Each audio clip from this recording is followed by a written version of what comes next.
من الشيطان اللعين الرجيم. بسم الله الرحمن الرحيم.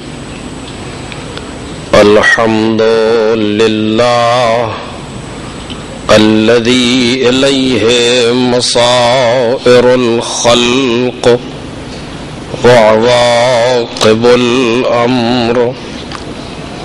نحمده على عظيم إحسانه والنير برهانه ونوام فضله وامتنانه. حمدا يكون لحقه قضاء ولشكره أداء وإلى ثوابه مقربا ولحسن مزيده موجبا. والصلاة والسلام والتحية والإكرام على أمينه وحبيبه وخيرته من خلقه وحافظ سره ومبلغ رسالاته العبد المرتضى والنبي المجتبى والرسول المصطفى أبي القاسم محمد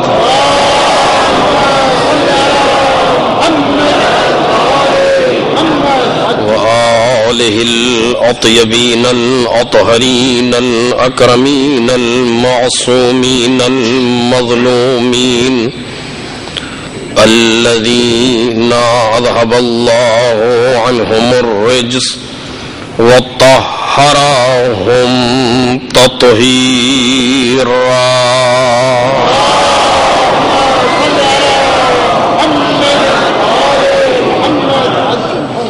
لا سيما ابن الزهراء بقية الله وآيته الكبرى واللعنة الأبدية على أعدائهم أجمعين. أما بعد فقد قال سيد الشهداء عليه الصلاة والسلام: ألا ترون إلى الحق لا يعمل به وإلى الباطل لا يتناهى عنه. ليرغب المؤمن في لقاء ربه حقا حقا. صلوات الله.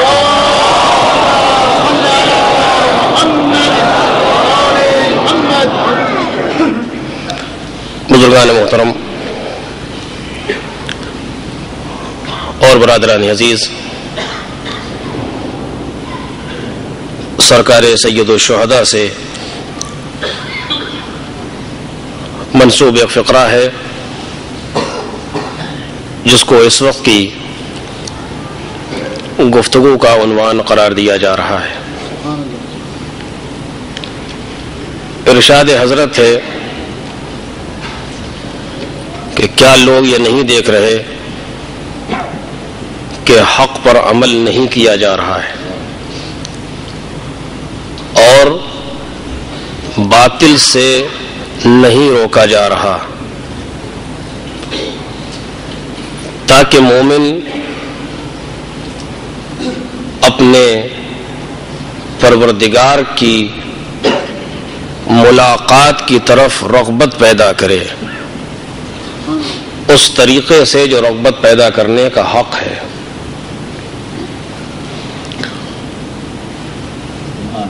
ظاہر میں یہ دو جملے ہیں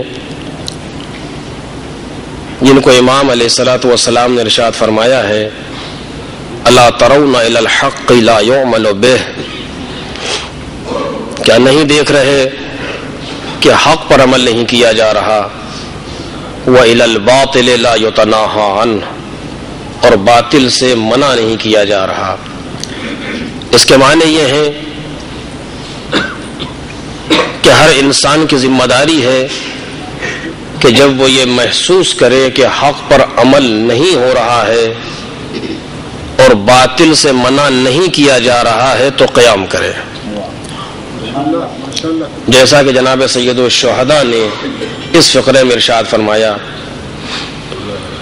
اور حق کے اتباع کے لیے اور باطل سے دوری کے لیے جو قیام ہوتا ہے، اس قیام کا مقصد خود نمائی نہیں ہوتا، اس قیام کا مقصد اپنے آپ کو دوسروں کے سامنے پیش کرنا نہیں ہوتا، اس قیام کا مقصد اپنی رہبری کو دوسروں کے سامنے منوانا نہیں ہوتا، بلکہ قیام کا مقصد یہ ہوتا ہے کہ لَيَرْغَبَ الْمُؤْمِنُ فِي لِقَاءِ رَبِّهِ حَقًّا حَقًّا، تاکہ مومن اپنے پروردگار کی ملاقات کا حق ادا کرے اور اپنے پروردگار کی ملاقات کے لیے چلے۔ حق ایک ایسا موضوع ہے جس پر گفتگو ہوتی رہتی ہے، اور آپ نے گفتگو سنی بھی ہے اور ہونی بھی چاہیے، اس لیے کہ جو بھی ہے کائنات میں وہ یا حق ہے یا باطل ہے۔ ما بین حق و باطل کوئی چیز نظر نہیں آتی۔ جو بھی کام صبح سے شام تک ہم اور آپ انجام دیں گے اس کو یا حق کہا جائے گا یا باطل کہا جائے گا۔ ہم یا صراط حق پر چل رہے ہیں یا صراط باطل پر چل رہے ہیں، یا حق کا راستہ اپنائے ہوئے ہیں یا باطل کا راستہ اپنائے ہوئے، اس کے علاوہ کوئی اور راستہ نظر نہیں آتا۔ ہماری پوری زندگی پر انہی دو چیزوں کا پہرا ہوتا ہے، یا حق کا یا باطل کا۔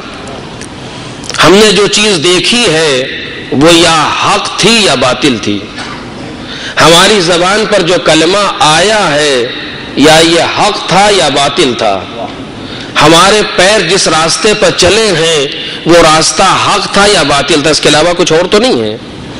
یعنی انسان کی پوری زندگی پر صبح سے شام تک جو بھی کر رہا ہے یہ انسان، اس کی پوری زندگی پر پہرا ہے حق کا یا باطل کا۔ اور اب ضروری ہے کہ انسان اسی حق کو باطل کے راستے میں کہ جو طے کرتا ہے کون سا راستہ باطل کا ہے جس کو چھوڑ دیا جائے، کون سا راستہ حق کا ہے جسے اپنا لیا جائے، اسی حق کو باطل کی پیکار میں انسان منزل کمال تک پہنچتا ہے۔ اگر صرف باطل ہی باطل کہیں پر ہو تب بھی کمال ملنے والا نہیں ہے، اس کے برعکس اگر حق ہی حق کہیں ہو تب بھی کمال ملنے والا نہیں ہے، کیونکہ کمال اس وقت حاصل ہوتا ہے جب انسان کو یہ اختیار رہے کہ باطل کو چھوڑے اور حق کو اپنائے۔ وہاں کمال نہیں ہوتا کہ جہاں کچھ چھوڑا نہ جا سکے اور کچھ لیا نہ جا سکے، بلکہ مجبور رہے انسان حق کو لینے میں، جیسے ملائکہ ہیں، جیسے فرشتے ہیں۔ اسی لیے فرشتوں کے یہاں کوئی کمال نہیں ہے۔ کمال یعنی اپنے آپ کو آگے بڑھانا، اپنے آپ کو تدریجاً کسی نقطہ منزل تک پہنچانا، یہ فرشتوں کیا نہیں ہے۔ جس جگہ فرشتے پیدا کر دیے گئے ہیں اسی جگہ موجود ہیں۔ جس طریقے سے سورج و چاند ہے یہاں کوئی کمال نہیں، جس طرح پانی نے پیدا کر دیا اسی طریقے سے موجود ہے۔ لیکن جہاں پر حق و باطل دونوں کی آمیزش ہو، یعنی یہ کائنات، اس جگہ انسان منزل کمال پر پہنچتا ہے کہ باطل کو چھوڑ دے، حق کو اختیار کر لے۔ اور جب یہ اختیار انسان کے پاس ہو، باطل کو چھوڑنے کا اختیار ہو، حق کو لے لینے کا اختیار ہو، جب یہ اختیار انسان کے پاس رہتا ہے تو اب انسان منزل کمال کو طے کرتا ہے کہ یہ باطل کو چھوڑتا جا رہا ہے، حق کو لیتا جا رہا ہے، یہ اس قابل ہے کہ منزل کمال پر پہنچ جائے۔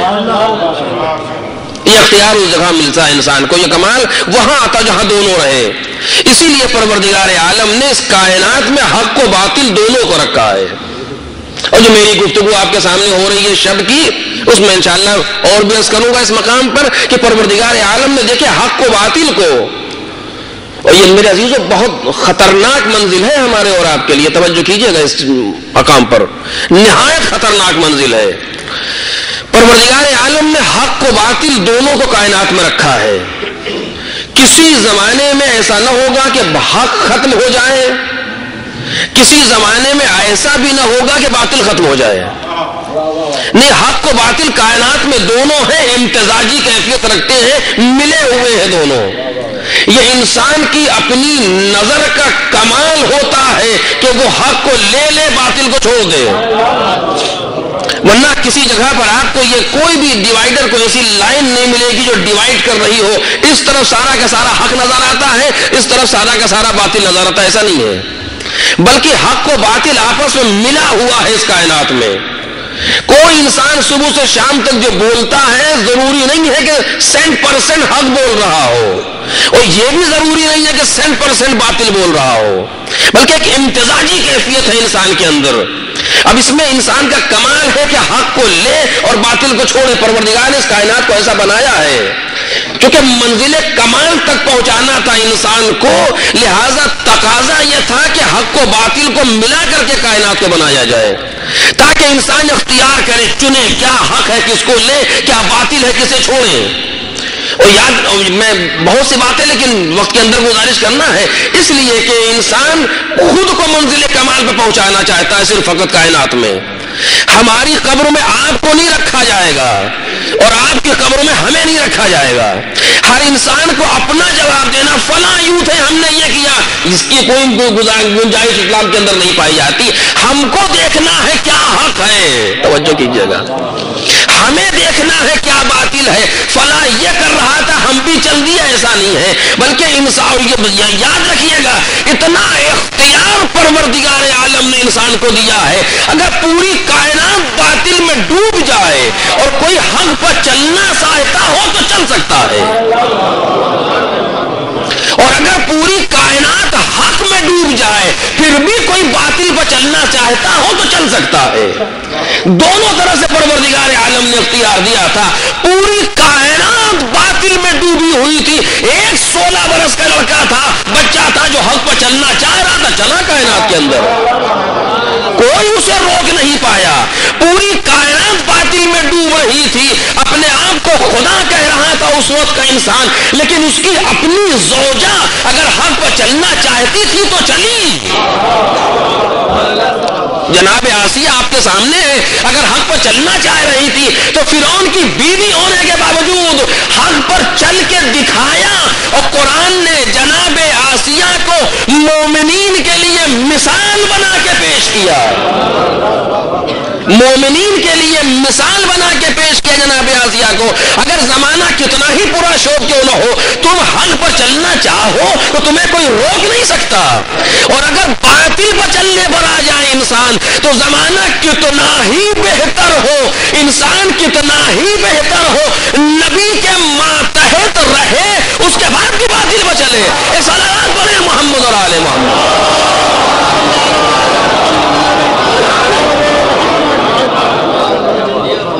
قرآن مجید اسے بھی بیان کر رہا ہے، میں اپنی طرف سے گفتگو نہیں کر رہا ہوں. قرآن مجید نے نبی کی 2 بیویوں کی مثال بیان کی ہے، جناب نوح کی بیوی، جناب لوط کی بیوی، دونوں کی مثال بیان کی. کانا تحت عبدین من عبادنا صالحین. کتنی تاکیدیں ہیں، یہ 2 ہمارے 2 بندوں جو دونوں کے دونوں صالح تھے، ان کے ماتحت تھے، لیکن خانتاہما، ان کی خیانت کی ان دونوں نے. یا لقد سغت قلوبکما، قرآن مجید کہہ رہا ہے تم دونوں کے دل ٹیڑھے. کیا مطلب ہے اس کا؟ یعنی اگر باطل پر چلنا چاہے انسان تو چل سکتا ہے، اگر حق پر چلنا چاہے انسان تو چل سکتا ہے. حق پر چلنے والے کو کائنات میں کوئی نہیں روک سکتا، پوری ذمہ داری سے کہہ رہا ہوں. باطل پر چلنے والے کو کائنات میں کوئی نہیں روک سکتا. فیصلہ انسان کو خود کرنا ہے، اس راستے کو اپنانا ہے یا اس راستے کو اپنانا ہے. اور قدرت نے امتزاج رکھا، میں جو کہا تھا خطرناک موقع ہے میں یہ بیان کر رہا ہوں آپ کے سامنے.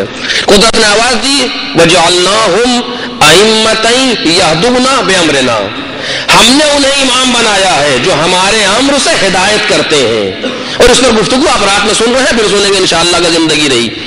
اور ادھر سے قرآن نے کہا وَجَعَلْنَاهُمْ أَئِمَّةً يَدْعُونَ إِلَى النَّارِ، ہم نے انہیں امام بنایا ہے جو جہنم کی طرف بلاتے ہیں. دونوں جگہ پر ایک ایک ہی لفظ رکھا ہے پروردگار عالم نے، ہم نے امام بنایا ہے، وجعلناہم ائمۃ یدعون الی النار، ہم نے امام بنایا۔ کیا مطلب ہے اس کا؟ یعنی ہم چاہتے یہ ہیں کہ اس کائنات میں کوئی زبردستی جنت میں نہ جائے، توجہ کیجیے گا، کوئی پھنس کر کے جنت میں نہ جائے، بلکہ اگر جنت میں جانا چاہتا ہے تو اپنے اختیار سے جائے، اور اگر جہنم میں جانا چاہتا ہے تو جانے کے لیے مجبور نہ رہے کہ کیسے جاؤں، نہیں لے جانے والے بھی ہم بنائیں گے۔ ایک صلوات پڑھیں نا محمد اور آل محمد۔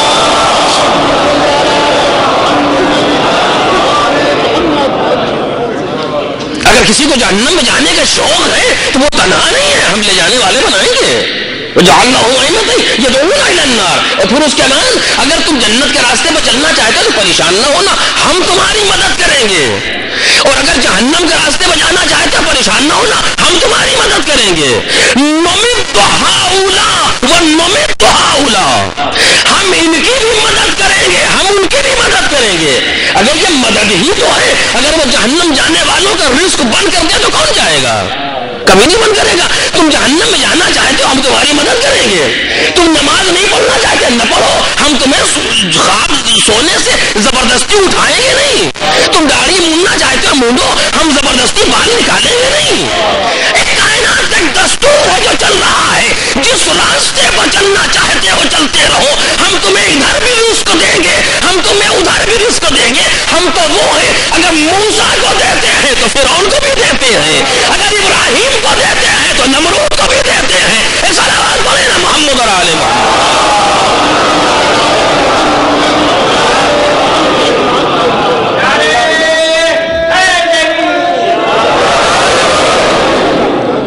اور اب اس حق و باطل کے موضوع پر گفتگو بہت زیادہ ہے، لیکن میں اس کو گزارش تو نہیں کر سکتا آپ کے سامنے، صرف آپ واپس آنا چاہتا ہوں اپنے اس مقصد پر جہاں تک مجھے پہنچنا ہے۔ تو انسان کا کمال ہے کہ وہ یہ طے کرے کہ حق کا راستہ کون سا ہے اور باطل کا راستہ کون سا ہے، کون سا جملہ حق ادا ہو رہا ہے، کون سا جملہ باطل ادا ہو رہا ہے۔ اسی حق و باطل کے درمیان ہماری پوری زندگی ہے، من المہد الی اللحد، کسی جگہ پر ہم اس سے الگ نہیں ہو سکتے۔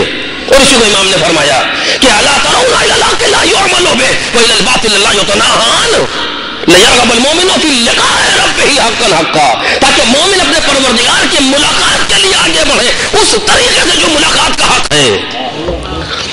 لیکن حق اور باطل کی پیکار میں کبھی باطل باطل بن کر کے سامنے آتا ہے، توجہ کیجیے گا، اور کبھی باطل حق کی نقاب اوڑھ کے سامنے آتا ہے۔ مختلف طریقے ہیں باطل کی رونمائی کے، بہت سے طریقے ہیں جو سامنے آتے ہیں۔ کہیں پر حق کی نقاب ڈالے ہوئے ہیں، اس جگہ پر سیاست کچھ اور ہوتی ہے۔ اب اگر آپ متوجہ ہو تو میں عرض کروں، جہاں پر باطل حق کی نقاب ڈالے ہو اس جگہ پر ظاہراً اس سے جنگ نہیں کی جاتی تاکہ یہ نقاب اٹھے اور چہرہ باطل کا سامنے آئے، کیونکہ اگر ہم نے تلوار نکال کے جنگ کی اور اسے قتل کر دیا تو اپنے حق کے چہرے کے ساتھ دفن ہو جائے گا۔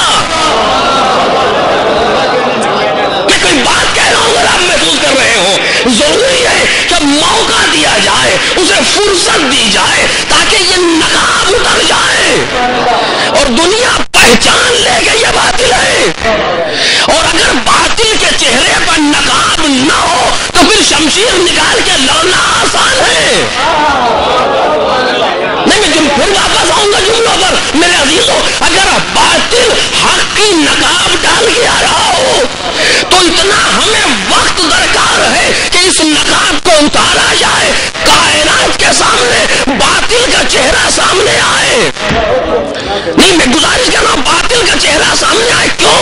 اس لیے کہ ہم امام حق ہیں اور ہماری ہدایت کا دائرہ سن 50 ہجری تک محدود نہیں ہے، بلکہ اس ہدایت کو رہتی دنیا تک کے لیے آگے بڑھنا ہے، اور ہم کائنات کے لیے مثال بنانے والے ہیں۔ ہم تاریخ کے دامن پر مثال محفوظ کرنا چاہتے ہیں کہ جب باطل حق کی نقاب ڈال کر کے سامنے آئے تو اسے فوراً جنگ نہیں کی جاتی، اس کے اثرات دوسرے ہوں گے. غیر مورخ یہی لکھے گا کہ حق حق سے لڑ گیا, حق حق سے ٹکرا گیا, اسے معلوم نہیں ہے کہ نقاب پڑی ہے, لہذا ضروری ہے کہ ہم کوئی ایسی ٹیکنیک استعمال کریں جس سے نقاب اتر جائے کہ مورخ یہ نہ کہہ سکے کہ حق حق سے ٹکرا گیا, بلکہ معلوم ہو گیا باطل سے ٹکرایا. اور اگر نقاب نہیں پڑی ہے اور حق کی نقاب پھاڑ کر کے باطل اپنے باطل چہرے کے ساتھ آ رہا ہے تو پھر اس سے پیکار آسان ہو جاتی ہے. اب سمجھے کہ ایک بھائی نے صلح کیوں کی, دوسرے نے جنگ کیوں کی. ایک صلوات پڑھ دے محمد اور آل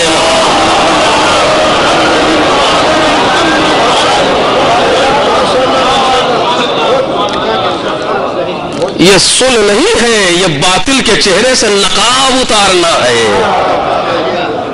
کہ یہ ابھی کتابت وحی کا ڈھونگ رچ کے سامنے آ رہا ہے.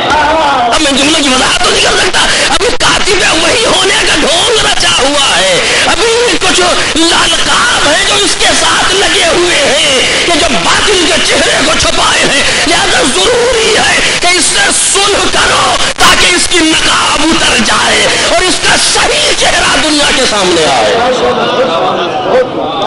لیکن جہاں باطل خود نقاب اتار کے آیا ہو اور یہ کہہ رہا ہو کہ لعبت بنو ہاشم بالملک فلا خبر جاء ولا وحی نزل. بنی ہاشم نے یہ ڈھونگ رچا تھا ملک و حکومت کو حاصل کرنے کے لیے, نہ کوئی وحی آئی تھی نہ کوئی فرشتہ آیا تھا. جہاں پر یہ کہہ رہا ہو تو وہاں نقاب اتر چکی ہے. اب یہ باطل ہی باطل ہے, پیور باطل ہے. اب اس سے برسر پیکار ہی ہونا چاہیے. اسی لیے حسین ابن علی نے آواز دی, خبردار ہم یہ نہیں کر سکتے. اور آپ دیکھیے باطل کو پہچنوایا حسین نے, حق کو پہچنوایا حسین نے. گفتگو یہاں پر اور بھی تھی لیکن میں چونکہ وقت نہیں جائے گی چھوڑنا اس جگہ پر. جب ولید نے بلایا ہے امام کو اور امام گئے ہیں, اور میں واقعہ آپ کے سامنے ہے, اور کہا کہ یہ ابھی نہیں کل, اور جب بیعت کا اس نے نامہ پیش کیا تو امام نے ایک جملہ کہا. جب مروان بیچ میں آ گیا کہ نہیں سر قلم کر لے یا بیعت لے لے, تو امام کے جملے ہیں وہاں پر, وہ جو غور طلب جملے ہیں امام کے, اور امام تعارف کروا رہے ہیں. ایھا الامیر انا اہل بیت النبوہ, اے امیر سن ہم اہل بیت نبوت ہیں. یہی جملہ کافی تھا پہچاننے کے لیے. اگر کسی نبی نے کسی باطل کی بیعت کی ہوتی, انا اہل بیت النبوہ ومعدن الرسالہ, رسالت کی کان ہے, رسالت کا مخزن ہے, یعنی جہاں سے رسالتیں پھوٹتی ہیں وہ ہم ہیں, جہاں سے رسالت جنم لیتی ہے وہ ہم ہیں. اب ایک ایک جملے وہ ہیں اس پر انسان گفتگو کرے گا گھنٹہ کم ہو جائے گا. معدن الرسالہ ومختلف الملائکہ, ہمارے یہاں ملک آتے جاتے ہیں. اختلاف ہے ملائکہ, مختلف یعنی آنا جانا, ہمارے یہاں ملائکہ آتے جاتے ہیں.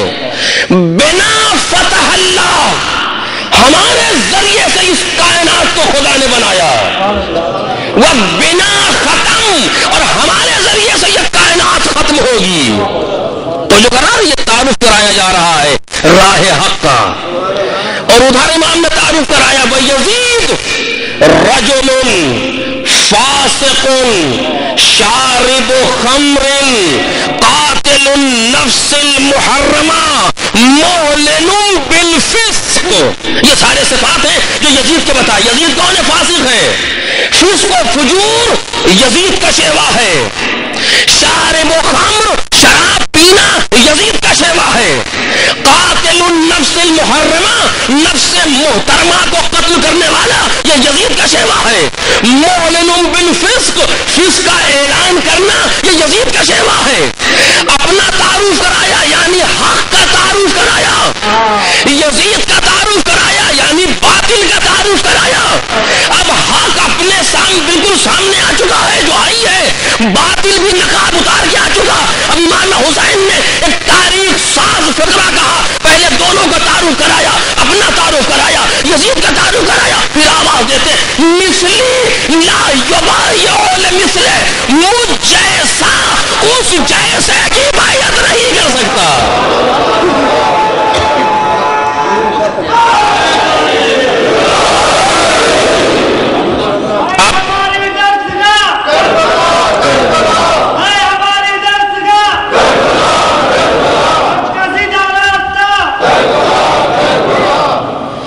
آپ نے پہچانا؟ پہلے امام نے یوں نہیں کہا مثلی لا یبایع لمثلہ، بلکہ امام نے پہلے تعارف کرایا کہ ہم کون ہیں، پہچانو۔ یزید کا تعارف کرایا، وہ کون ہے، پہچانو۔ اور اب کہا کہ مثلی لا یبایع لمثلہ، مجھ جیسا اس جیسے کی بیعت نہیں کر سکتا۔ عربی میں یہ صنعت موجود تھی کہ انی لا ابایعہ، کہ میں اس کی بیعت نہیں کروں گا، لیکن حسین نے یہ نہیں کہا کہ میں اس کی بیعت نہیں کروں گا، کیونکہ مسئلہ میں اور وہ کا نہیں ہے، کیونکہ ہم نے کہا انا اہل بیت النبوہ، ہم اہل بیت نبوت ہیں، آدم سے چلو خاتم تک، اور ہم نے اس کے لیے کہا کہ رجل فاسق ہے، شارب خمر ہے، سارے صفات بیان کیے ہیں۔ تو بات میں اور وہ نہیں ہے، بلکہ بات ہے مجھ جیسا اور اس جیسے کی۔ تحریک کربلا میں دوام اور تحریک کربلا میں استمرار اسی لیے ہے کہ یہ جنگ وہ نہیں تھی جو دو اشخاص کی ہو، یہ دو لوگوں کی جنگ نہیں تھی، بلکہ یہ جنگ دو کردار کی تھی، یہ جنگ دو سیرت کی تھی، یہ جنگ دو کیریکٹرز کی تھی، کہ جب تک کردار حسینی باقی رہے گا قتل تو ہو سکتا ہے، کردار یزیدی کے سامنے جھک نہیں سکتا۔ صلوات پڑھ دے محمد اور آل۔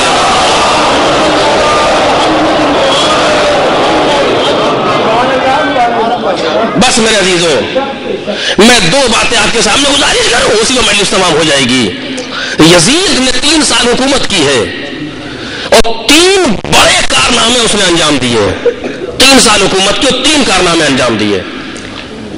ایک کارنامہ مدینے کی تاراجی، مدینے کو تاراج کیا اس نے۔ نوبت یہ آئی کہ چند دنوں کے لیے مدینہ فوج یزید پر حلال کر دیا گیا، مسجد النبی کے اندر گھوڑے باندھے گئے۔ 70,000 میں نے عرض کیا 70,000 کی جب کہیں روایت میں 70,000 آتا یعنی بہت زیادہ، 70,000 مدینے میں ایسے بچے پیدا ہوئے جن کے باپ کا پتہ نہیں تھا۔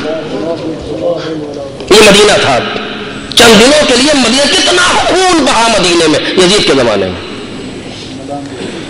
دوسرا کارنامہ اس کا مکے کعبے پر اس نے آتش باری کروائی، بیت اللہ پر آگ برسوائی یزید نے، حسین ابن نمیر وہیں سے واپس آ رہا تھا۔ یہ دوسرا کارنامہ تھا۔ تیسرا کارنامہ شہادت حسین ابن علی۔ یہ 3 کارنامے یزید کا ٹارگٹ تھے، توجہ کیجئے گا۔ یزید کا مقصد اور یزید کا ہدف یہ 3 کارنامے ہیں۔ اصل میں 2 کارنامے ہیں یزید کے جو کرنا چاہتا ہے یزید۔ ایک مدینے کو تاراج کرنا چاہتا ہے، دوسرا مکے کو تاراج کرنا چاہتا ہے۔ چاہتا ہے کہ مسجد النبی کو برباد کیا جائے اور مسجد الحرام کو برباد کیا جائے، لیکن یزید کو پتا ہے کہ جب تک حسین زندہ ہے، توجہ کیجیے گا، یزید جانتا ہے جب تک حسین زندہ ہے ہم اس کام میں کامیاب نہیں ہو سکتے، اور اس نے چاہا یہ تھا کہ حسین کو بہانہ بنا کے، بہت توجہ میرے عزیزوں، لیکن تاریخ کا موڑ جو عرض کر رہا ہوں، اس نے چاہا یہ تھا کہ حسین کو بہانہ بنا کے مدینے کو برباد کر دے۔ تو اسے معلوم تھا کہ حسین بیعت نہیں کریں گے، کیونکہ ان کے آباء و اجداد نے بیعت نہیں کی ہے، یہ کیا کریں گے؟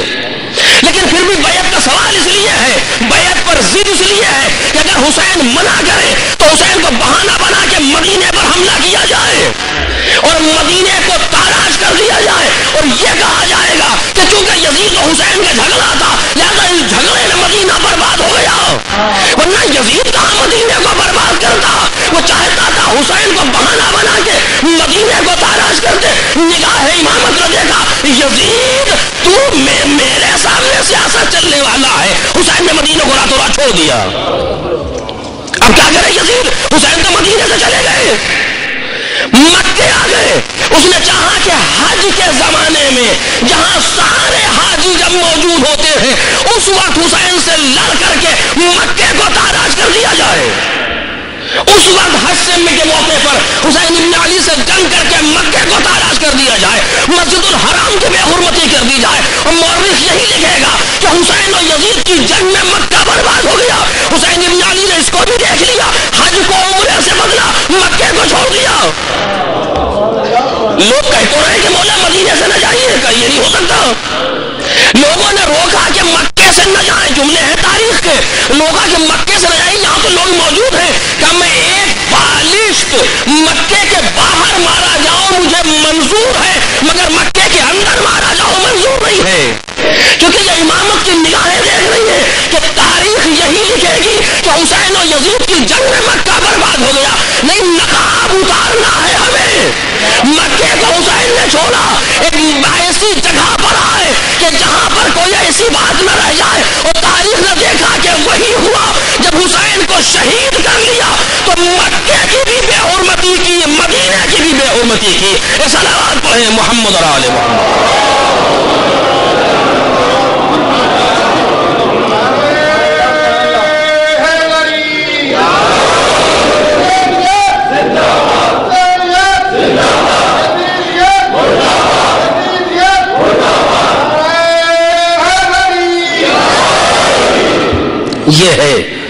یہ ہے تاریخ کا وہ موڑ کہ جس کے لیے حسین ابن علی نے دیکھا تھا. لا ترون الحق لا یعمل بہ, کیا تم یہ نہیں دیکھ رہے ہو کہ حق پر عمل نہیں کیا جا رہا اور باطل سے منع نہیں کیا جا رہا. یرغب المؤمن فی لقاء ربہ حقا حقا. حسین ابن علی اس مقصد کو لے کر کے اٹھے کہ مجھے بہانہ بنا کر کے تو نہ مسجد النبی یا مدینۃ النبی کی بے حرمتی نہیں کر سکتا, مجھے بہانہ بنا کر کے تو مسجد الحرام یا مکہ کی بے حرمتی نہیں کر سکتا. میں چلا جاؤں گا تاکہ چہرے سے نقاب اتر جائے اور معلوم ہو کہ یزید چاہتا کیا تھا.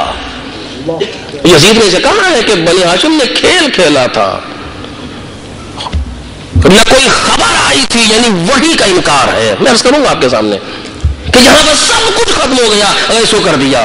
لیکن حسین ابن علی نے اس بات کو محسوس کیا اور رہتی دنیا تک کے لیے درس دیا کہ ایسا نہ ہو کہ تمہیں بہانہ بنا کے دشمن کسی مقدس دینی کو پامال کر دے. یہ انسان کی ظرافت ہے, انسان کی ذہانت ہے. کہیں ایسا نہ ہو کہ ہم بہانہ بن جائیں اور کسی حق کی جگہ سے لوگ منحرف ہو جائیں. یہ ذمہ داری ہونا چاہیے انسان کی یہ. اور حسین ابن علی مدینے سے خیر آباد کہہ کر کے مدینے کو مکے آئے. جب مکے میں حسین نے دیکھا کہ دشمن کی سازش یہ ہے تو مکے کو چھوڑ دیا, کربلا کی طرف گامزن ہوئے.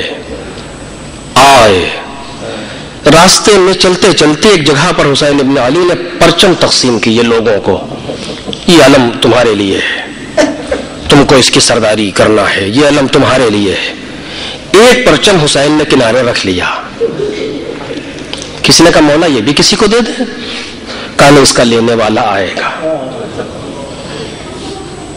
کیونکہ اگر کوئی اپنی عمر کو حق پہ گزارتا ہے تو امام بھی اس کو جزا دیتا ہے. کہ اس کا لینے والا آئے گا. حسین ابن علی کربلا پہنچ گئے. بہن نے اپنے بھائی سے کہا بھیا جب سے آئی ہوں دشمنوں کے لشکر پر لشکر آ رہے ہیں,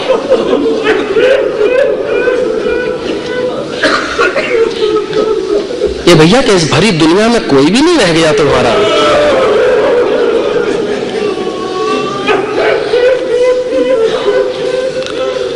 مولا نے آواز دی, نہیں زینب آئے گا, میری نصرت کرنے والا بھی آئے گا. خط لکھا گیا ہے, کتنوں کو حسین ابن علی نے اپنے پاس سے واپس کر دیا. تاریخ کا جائزہ تو لیں, کبھی انشاءاللہ عرض کروں گا اس کے اوپر. کتنوں کو واپس کر دیا, ایسے جو جملے کہیں لوگ بھاگ جائیں, لیکن کسی کو حسین ابن علی نے بلایا ہے.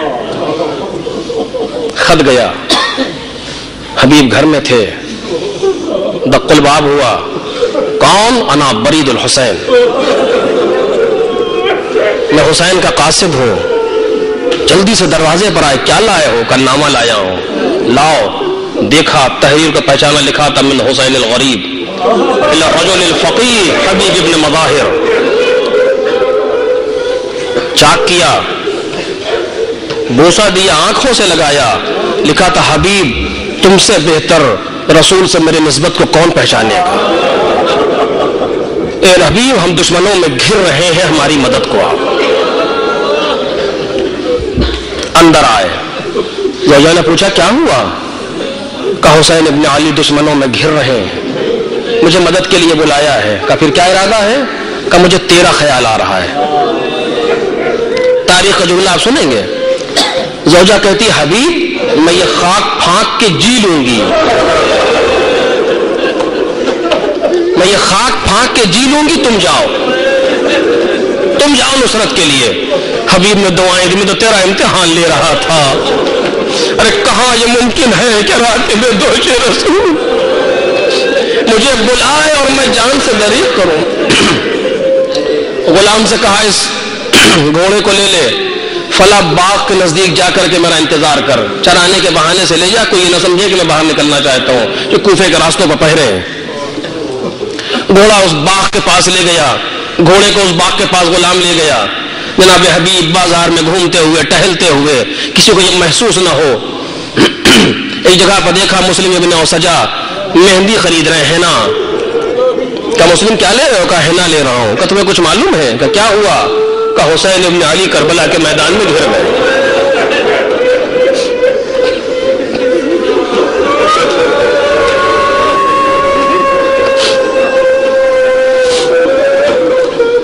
مسلم ابن اوسجا نے اس ہینا کو رکھ دیا، کہا اب یہ داڑھی خون سے خضاب ہوگی، اے حبیب چلو میں بھی آ رہا ہوں۔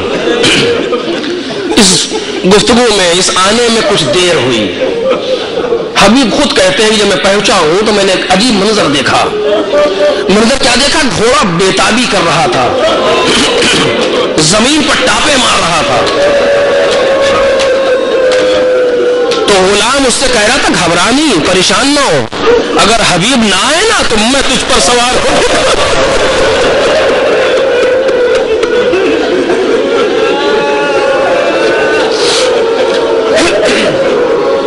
اگر حبیب نہ آئے تو میں تجھ پر سوار ہو کے کربلا چلوں گا۔ میں سننا تعبیر کا دل پھٹ گیا، ہائے فرزند رسول پر کیسا وقت آ گیا کہ غلاموں پر یہ تاثر ہے کہ جان دینے کے لیے تیار ہے۔ حبیب غلام گھوڑے پر بیٹھے، غلام سے کہا جا، کہا نہیں آقا آج نہ بھیجو، ہم بھی تمہارے ساتھ چلیں گے۔ کبھی حبیب گھوڑے پر غلام دوڑتا ہوا، کبھی غلام گھوڑے پر حبیب دوڑتے ہوئے، اس طریقے سے یہ راستہ طے ہوا۔ ادھر فوج حسینی نے دیکھا کوفے کی جانب سے گرز نمودار ہوئی، کوئی نئی فوج آ رہی ہے۔ فوج نے جب دیکھا دامن گرد چاک ہوا، حبیب کا چہرہ نظر آیا۔ فوج نے تکبیر بلند کی، اللہ اکبر، اور ایک شور سا مچا کہ حبیب آئے ہیں، حبیب حسین ابن علی کا بچپن کا ساتھ۔ اس شور کی آواز خیمے میں گئی، فضا جا کے دیکھو تو فوج نے حملہ کر دیا۔ فضا باہر آئی، حالات کا جائزہ لیا، واپس گئی، مسکراتی ہوئی، بی بی مبارک ہو، تو کیا ہوا؟ کہ آپ جو تمنا کر رہی تھی نا وہ پوری ہو گئی۔ کیا ہوا فضا؟ کہ آپ کے بھائی کے بچپن کا دوست حبیب آیا ہے۔ اے میرے عزیزو، پوری تاریخ کربلا میں زینب کا ایک ہی سلام ہے۔ کسی اور کو زینب نے، آنے والے بہت سے آئے، کسی اور کو زینب نے سلام نہیں کہلایا، صرف حبیب کے لیے سلام کہلایا شہزادی نے۔ اے فضا جا کے حبیب کو میرا سلام کہہ دے۔ فضا باہر آئی، آنے کے بعد کہا حبیب زہے نصیب، حبیب زہے نصیب مبارک ہوگا۔ کیا ہوا؟ کہ علی کی بیٹی تمہیں سلام۔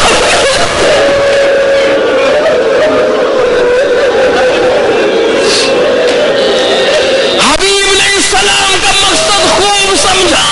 ارے منہ پر تماچے مارے، کیا ہو گیا؟ علی کی بیٹی مجھے سلام کہے۔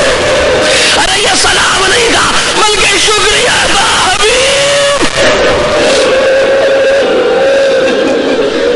بس میرے عزیزو، زیادہ نہیں عرض کروں گا، صرف ایک فکرہ اور سن لیجئے، جب یاد آئے تو روئیے گا۔ حبیب کے بہت سے کارنامے ہیں۔ حبیب بنی اسد میں گئے ہیں، خود بھی اسدی ہیں، لوگوں کو بلا کر کے لائے ہیں، خندق کھودنے کا فیصلہ حبیب ہی نے کیا تھا۔ شب عاشور میں جو دو مجلسیں، دو جلسے ہو رہے تھے، ایک کی سرداری حبیب کر رہے تھے، تمام اصحاب کی سرداری حبیب کے حوالے تھی، تمام بنی ہاشم کی سرداری عباس بن علی کے حوالے تھی۔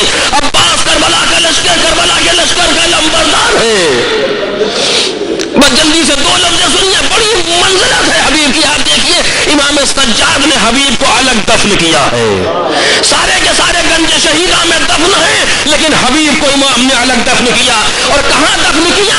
مذبح الحسین اور مدفن الحسین کے درمیان میں دفن کیا۔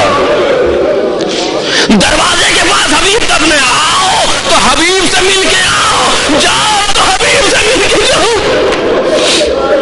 بڑا مقام ہے حبیب ابن مظاہر کا کربلا کے میدان میں۔ امام حسین کے پاس ابو ثمامہ سیداوی آئے، مولا یہ اول وقت نماز ظہر ہے، جی چاہتا ہے آخری جماعت آپ کے پیچھے پڑھ لیں۔ امام نے دعا دی۔ ایسا نہیں ہے کہ امام کو اول وقت نماز کا پتہ نہیں تھا، بلکہ امام کے جملے ہیں کہ ذکرت الصلاۃ، تم نے نماز کو یاد رکھا، جعلک اللہ من المصلین، خدا تمہیں نماز گزاروں میں شمار کرے۔ امام نے دعا دی، کچھ دیر کے لیے خاموش رہے، پھر کہا ہاں یہ اول وقت نماز ہے، یعنی آنے والا تھوڑا سا پہلے آیا ہے۔ امام تو سیکنڈ کے 1000ویں حصے تک نماز کا اول وقت کو پہچانتا ہے۔ پھر کہا حبیب ان سے کہو اتنی دیر کے لیے جنگ روک دے کہ ہم نماز پڑھ لیں۔ حبیب آئے اور آنے کے بعد کہا، وہ جواب ملا جو حبیب کی رفاقت برداشت نہیں کر سکی۔ اے نجس باپ کی نجس اولاد، تیری نماز قبول ہے اور حسین کی نماز کا تو گفتگو کرتا ہے۔ حبیب نے کہا مولا اب آپ نماز پڑھیے، ہم دشمنوں کو دیکھتے ہیں، کیونکہ جنگ کے میدان میں نماز کا طریقہ یہی ہوتا ہے، آدھے لوگ جنگ کریں اور آدھے لوگ آ کر کے نماز پڑھیں، پھر جو نماز پڑھ رہے ہیں یہ جا کر کے جنگ کریں، جو جنگ کر رہے ہیں وہ آ کر کے نماز پڑھیں۔ حسین ابن علی نے اب نماز شروع کی، حبیب محو جہاد ہیں، ادھر حسین کی نماز تمام ہوئی، ادھر سے آواز آئی مولا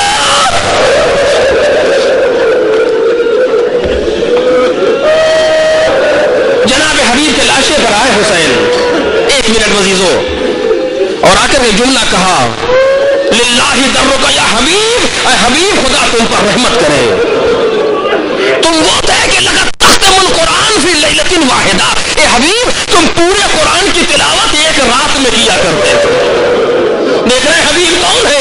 پورے قرآن کی تلاوت ایک رات میں کیا کرتے تھے۔ یہ حبیب ابن مظاہر ہے۔ حبیب دنیا سے چلے گئے، مقتل خاموش ہو گیا، صرف دو جملے کہہ رہا ہوں، جب یاد آئے تو رو لینا میرے عزیزو۔ راوی کہتا ہے جیسے جیسے دن ڈھلتا جا رہا تھا حسین کا چہرہ کھلتا جا رہا تھا، حسین پر آثار بشاشت نمودار ہو رہے تھے۔ میں حیران تھا، 3 دن کا پیاسا ہے یہ، 3 دن کا بھوکا ہے یہ، ایک کے بعد ایک شہید ہے، تھکن پہ تھکن ہے حسین کے لیے، لیکن چہرہ کھلتا جا رہا ہے حسین کا، آثار بشاشت نمایاں ہوتے جا رہے ہیں۔ 2 مرتبہ حسین کو جھٹکا لگا۔ کیسے کہوں میرے عزیزوں، پہلی مرتبہ کب؟ جب حبیب گھوڑے سے گرے۔ راوی کہتا میں حسین کا چہرہ دیکھ رہا تھا، حسین کے چہرے پر بان الانکسار علی وجہ الحسین، یا بان الانکسار فی وجہ الحسین، حسین کے چہرے پر انکسار، آثار شکستگی آ گئے، ایسا لگا جیسے حسین ٹوٹ سے گئے۔ کون گرا ہے؟ گھوڑے سے بچپن کا دوست حبیب گرا۔ اللہ رے منزلت حبیب، انکسار حسین کے چہرے پر آیا، شکستگی حسین کے چہرے پر آئی۔ یہ پہلا موقع تھا جب حسین کے چہرے پر آثار شکستگی آئے۔ دوسرا موقع آپ سنیں